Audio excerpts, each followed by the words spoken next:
September अखेर महायुतीचे जागा वाटप पूर्ण होणार। महायुतीच्या विश्वसनीय सूत्रांची माहिती। विधानसभेच्या जागांच्या संदर्भात महायुतीच्या नेत्यांची चर्चा सुरू। महायुतीच्या जागा वाटपाच्या बैठका उद्यापासून सुरू होणार। पुढील 8 दिवसांमध्ये महायुतीच्या काही नावांची घोषणा होईल। संजय शिरसाट यांची माहिती।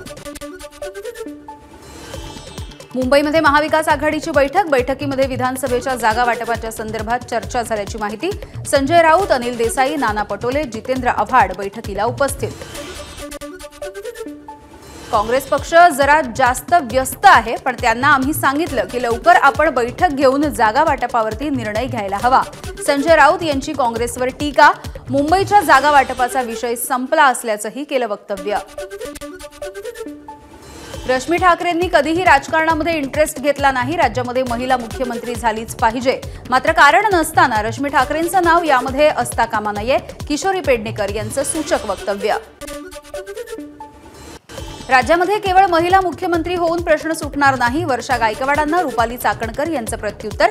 अजित पवारही मुख्यमंत्री झाल्याचं आवडेल, रुपाली चाकणकर यांचं वक्तव्य।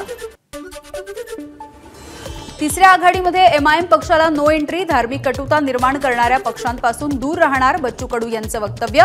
उद्या तिसऱ्या आघाडीच्या संदर्भात महत्त्वाची बैठक। राज्यामध्ये शिवसंग्राम संघटना आगामी विधानसभा निवडणुकीमध्ये 5 जागा लढवणार। शिवसंग्रामच्या प्रमुख ज्योती मेटे यांची माहिती। महाराष्ट्राचे मुख्यमंत्री एकनाथ शिंदे यांच्यावरती आधारित नाटक मला काहीतरी सांगायचंय हे लवकरच येणार रंगमंचावर। संग्राम समेळ यांच्या एकपात्री नाटकामध्ये शिंदेंच्या नाट्यमय राजकीय खेळीचा डाव। नाटक सेन्सॉर बोर्डाकडे असल्याची सूत्रांची माहिती। राहुल गांधी यांनी चैत्यभूमी किंवा दीक्षाभूमीवरती जाऊन डॉ. बाबासाहेब आंबेडकर यांची माफी मागावी, तरच मी माझं वक्तव्य मागे घेईन। संजय गायकवाड यांची घोषणा।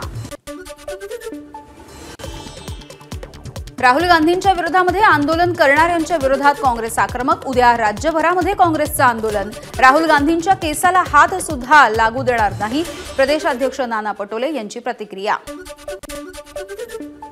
23 सप्टेंबरला महाराष्ट्र लोकसेवा आयोगाची बैठक। एमपीएससी परीक्षेच्या नवीन वेळापत्रकावरती चर्चा होणार। या बैठकीतील निर्णयाच्या नंतर नवीन वेळापत्रक जाहीर केलं जाणार।